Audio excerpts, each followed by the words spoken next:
Վստահ եմ բոլորս ունենք ընկեր, որ էժան ամեն ինչ գտնում է։ 600 դրամով բոթած չեք կարա, չէ գտնեք։ Այս մանյաչկեն գտել է։ 5000 դրամով կոժնի կուրկա տեսած կակ, չկակ, ինքը կա։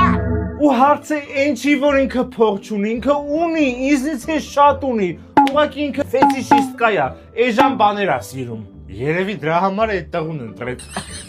Այն պետքա ֆինանսների նախարար տան, սենց ասեմ, երկրորդ կդզվենք, ինչ պահ, ինչ բան, հարուստ, իրան ասում ես, արի գնանք Եվրոպա, ինքը ասում է մասի վնես լավ հարմար պուճուրայգի գիտեմ, արի ընդե գնանք հանգստանանք, կամ ասում ես գնանք կենտրոն կաֆեսի ու նստենք, հաջորդ րոպեին իրա հետ գնում ես երրորդ մաս, որտեղ ընդե էժան ճաշարանակ։ Չապեսյան համոզեցիր, որ գնանք Եվրոպա, ուզում ես արդեն տոմս առնես, ինքը իրա 12000 դրամանոց պլանշետը բացում է, մտնում է ավիասերվիսի կայք, որ էժան տոմս առնի։ Ավիասերվիսն է բոլոր ավիաուղիների առաջարկները հավաքում է, ձեզ է տալիս ամենաէժանից սկսած։ Միտե գոնե օգտակար եղավ այդ իր ունակությունը։ Էժան շորեր, կոֆե, կաֆե, տոմսեր, լուբոյ բան ինքը կգտնի կոպեկներով։ Իրա սիրած տառը գիտեք, որ նա